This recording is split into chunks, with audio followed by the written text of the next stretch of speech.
What's going on, people? We are Tottenham TV here, back again with another Tottenham update, and I am joined by Brian Daigle of Tottenham on Tour for today's update, as Ben is unavailable. But we'll get straight into business, and it's an update that Brian Daigle is going to love talking about, and it's come from Charlie Eccleshare today, and it's surrounding the centre-back options.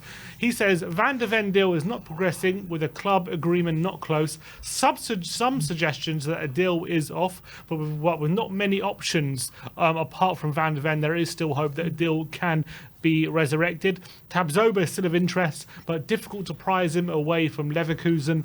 Confidence of a compromise for the Ashley Phillips deal can be reached. We're now sitting here on the 27th of July. There are talks now. Charlie Eccleshare is now saying that a deal for Van de Ven, which looked all but wrapped up not so long ago, is now set to be off. Tapsoba is still of interest. He's been of interest for weeks, months even, but it's going to be difficult to prize away from Leverkusen. We'll move on, we'll pay the money. And we're not long until the beginning of the season. We've still got no centre-backs in, which is our biggest hole in the team. So what is the hold-up? What are we waiting for? What we're waiting for, I've got no idea, but this is this is just pure negligence now, isn't it? It's, forget even this window, this is 6 windows. We all know how important our defence is. We've seen what we've seen with Ange Ball, and it looks good going forward. We can all be happy and confident that it looks like the attacking play they're suiting. They're getting to terms with it. We've got the right players to be able to use the formations and styles of play Ange wants to use. And then you look at the defence. It's literally a pantomime. It's behind you, that defence. It's ridiculous. And to go from these players that we've been scouting for a month, it's been very open that these are the players, and for them to fall apart is just absolutely shambolic once again from this football club. We have spent a bit of money this summer, 47 million on Vicario and Maddison, with Solomon coming in for free. But even like the Maddison deal, we spent 30 million, 40 million on him, which I'm happy with. But I don't want to be sitting here when the season starts with, well, we spent money on Maddison, so we can't, we have to wait for getting a centre-back. Centre-back should have been number one priority. As soon as the season ended, you get going on that centre-back options and you start making moves and you start bringing someone in. Because right now, we've got one centre-back in the squad who can play the way that we want to play, and who's good enough to play in the top 16. We've got one centre-back in the squad that anyone in the top 8 would take, and that's Romero.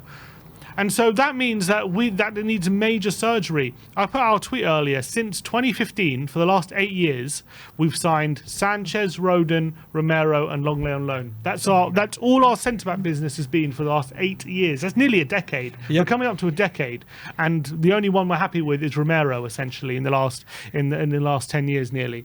So, any thought that this, like, we heard two years ago we wanted to spend, last year we wanted to spend Romero money on a new centre-back. Where has the urgency gone? Where has all this talk gone? We heard Longley was just a stopgap until next year we can get our targets. Well, next year has come, and now where are we? We're still on the cusp of a new season, not long to go.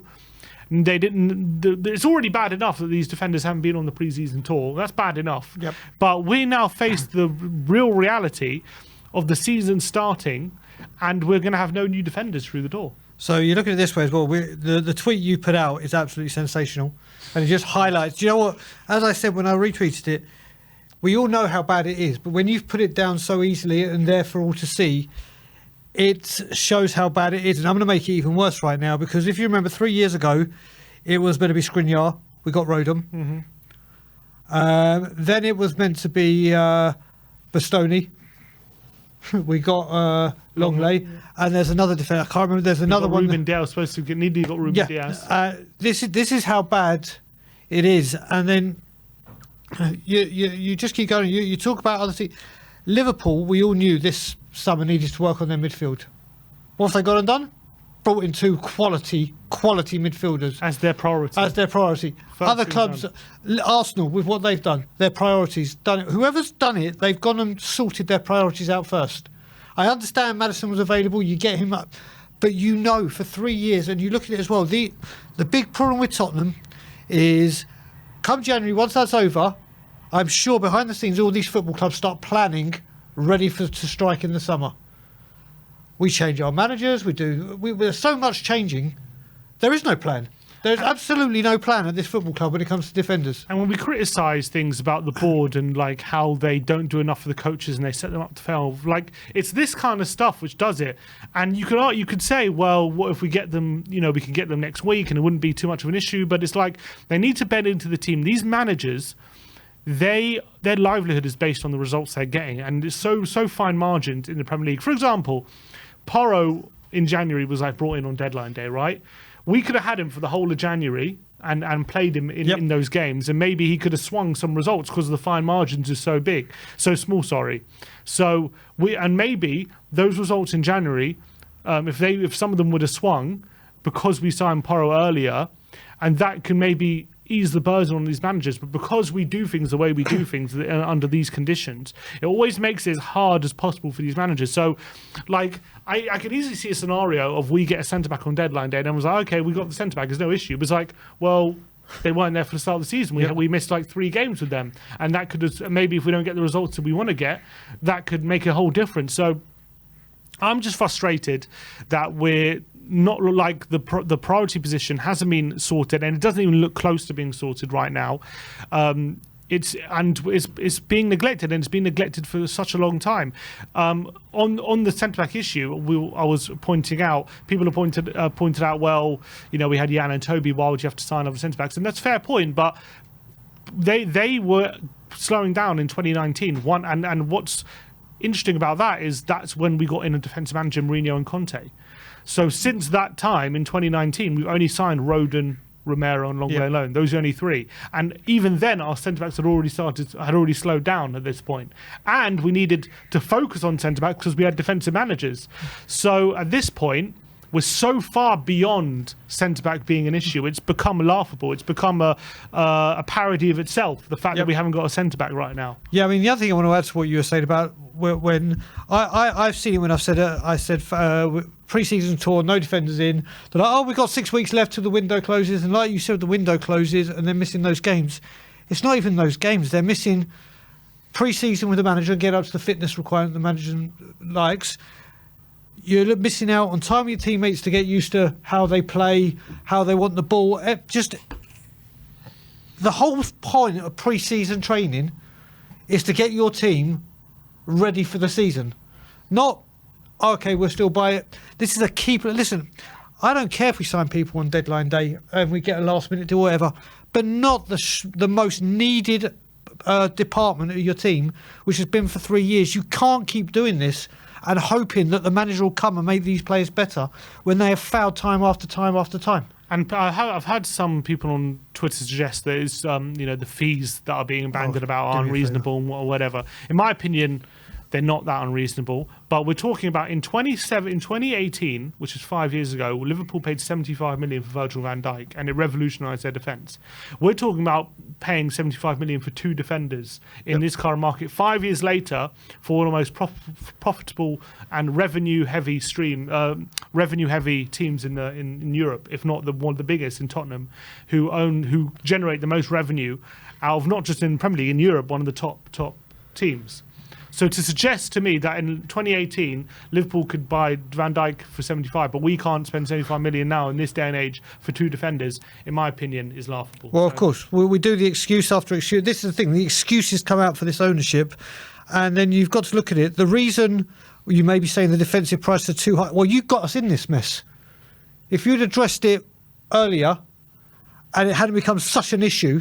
Mm-hmm. And the prices hadn't changed, and whatever you want to. We shouldn't need 2 defenders. We should only need 1. Exactly. But because of the neglect, we need probably 3. To be honest, that's what I would say. I would say we probably need 3. Yeah. But I'll take 2 right now because it looks like we're going to get none. Mate, you look at I'll take 1 right now. You look at it. I think you and Ben were saying it the other day. We started off with getting 2. Then it was one coming in. We started off getting 3. Then it was 2. Then it was 1. Now we're hoping to bring 1 in. Yeah. And the merry-go-round goes on. I'm already frustrated and pissed off, but we'll wait to see how it plays out. I don't want to go overboard, but we're getting near to August now and still no sign of a centre-back, which is very frustrating. Next up, let's talk about everyone's favourite story, and that's the Harry Kane situation. Christian Falker says, in an effort to avoid losing their best player for free this time next year, Tottenham hierarchy are believed to reluctantly be prepared to sell Harry Kane for around £100 million. Bayern Munich are hopeful of finalising a deal before Spurs' next pre-season outing against Shakhtar, which is in about 10 days' time. Bayern Chiefs to meet Daniel Levy in London tomorrow in a bid to make a breakthrough in the negotiations, and Tottenham are interested in Randall Kolo Moani as a replacement for Kane should the deal go through. Kicker say Bayern Munich are ready to spend more than €100 million for Harry Kane if necessary, because he's the absolute top priority. Driesen and Heiner, who is also involved when it comes to such a fee as chairman of the supervisory board, remain patient and are aware it will be very expensive. I mean, when it comes to Christian Falk, it says Tottenham are prepared to sell for 100 million. I mean, it's pretty much been the party line. That was going to take at least 100 million. I mean, I don't know why it's only hitting Bayern Munich now, that's obviously going to be the case. We know that he's the best striker in Europe, and 100 million is going to be the price to bring him in. In terms of getting him in for Shakhtar, look, we'll have to wait and see. If it happens, they have to still pay the money. It's not going to change anything. Either they pay the money or they don't. Do you see them? He's implying that they're willing to do so, and Kicker implying as well. Do you see them going to hit the £100 million mark? £100 million, I don't see them going to. I don't see them going to. Listen, as you said, this is their number one priority, and they're trying to do everything they can to do it. I think the more this goes on, I was saying to you earlier, I think £90 million might do this. We can want the 100 million. Daniel Levy can want the 100 million, but the risk now of him going on a free is getting more and more possibility with every single passing day. Can I see Bayern stumping up £100 million English? No. But this is a story that's it just won't go away, will it? It's gathering more and more pace, and I think there's more and more truth behind it. Than this isn't just rumours and speculation. They really, really are going to make a... Yeah, I think we know that at this point. Bayern have been very public in their pursuit of Harry Kane. In fact, I think it's probably one of the most disrespectful pursuits of a player I've ever seen, to be honest. And it has very much rubbed me up the wrong way, the way they've gone about their pursuit of Harry Kane, publicly saying how much they want him and saying how good it is for the Bundesliga, and saying publicly how Kane has made promises to them, and if he keeps his promise, he'll be in the Bundesliga next season, all this kind of stuff. And that's completely disrespectful to this club that currently own him, and the club that he's our best ever player, and to do that is very disrespectful in my opinion. I think we should dig our heels in. I don't think we should take anything less than 100 million, in my opinion. That should be the price. If they're not going to reach it, I think we should move on. We should set a deadline and all these different things. Whether Tottenham do that or not, maybe we're waiting to sell Harry Kane to get the move for these centre-backs. I don't know. I don't know the situation, but it is very draining to keeping talking about it. It's always in the news. It's non-stop, and until we have a resolution, the uncertainty is just going to hurt us. And I think Ange has kind of implied that he's sick of the speculation, and it's only an unwelcome distraction. So let's just hope if it is dealt with before the Shakhtar game, well, either way, I'll be happy with that. Yeah, I mean, what can I say? So first of all, what I will say is, how sad is it that we're thinking that maybe we're waiting for the Kane money to buy centre backs? How bad is this? I think that'd be disgraceful, not even sad. It would be. But then the second thing I want to bring up is that you mentioned the way Bayern have done this, and I've said this a couple of times now. This is carbon copy of what Real Madrid did for Gareth Bale. Carbon copy, and unfortunately, when the big sharks, and let's face it, Real Madrid and Bayern Munich are behemoths of football teams for their size, their stature, their worldwide fame, and so. This is when the big boys come to play and they want to do something. They will come and swim into our pond and cause as much crap as they want to. So this is what the big boy clubs are doing. It's not nice. It's not nice being on the receiving end of it. And we're just gonna have to wait and see what happens. I said that I think before the end of the window, Harry Kane is a Bayern Munich player. I don't want him to be. I want him to stay at Tottenham, but I just can't see this going any other way at the moment. Part of me just wants Spurs to scupper the deal just so Bayern have egg on their faces, and that would be nice. But at the moment, it's still very much up in the air whether this deal gets done, and we'll see how this deal progresses over the next few days. And if by Shakhtar he's a Bayern player, I have to wait and see. Next story is coming from Mildebré, who's a publication out in France, and they're saying Tottenham are set to make a bid for Montpellier striker El Wahi in the next few hours. That was last night. We're now more than a few hours after that story, and there's been no bid, but we await to see whether it comes in. He's a 20-year-old striker who scored 19 goals in Liga last season, so he's really starting to explode. He scored 10 goals the season before as well. So very exciting prospect. However, he does come with his own problems, I should say, in his past. Okay. He is only 20 years old, so you don't want to damn a player for actions of when they were young, but he has been charged with assaulting a female. Right. And I don't know what the end up in the case on that as well. When he was a teenager, he actually got kicked out. He was part of the Kane Academy, and he was kicked out their academy, I think about 15, when he was about 15, for, I mean, you should just look it up in Wikipedia. I don't know how to even say it. Just look it up. But basically, it's not great, I should say. So there's definitely that to consider. But in terms of the player, he's a very good player.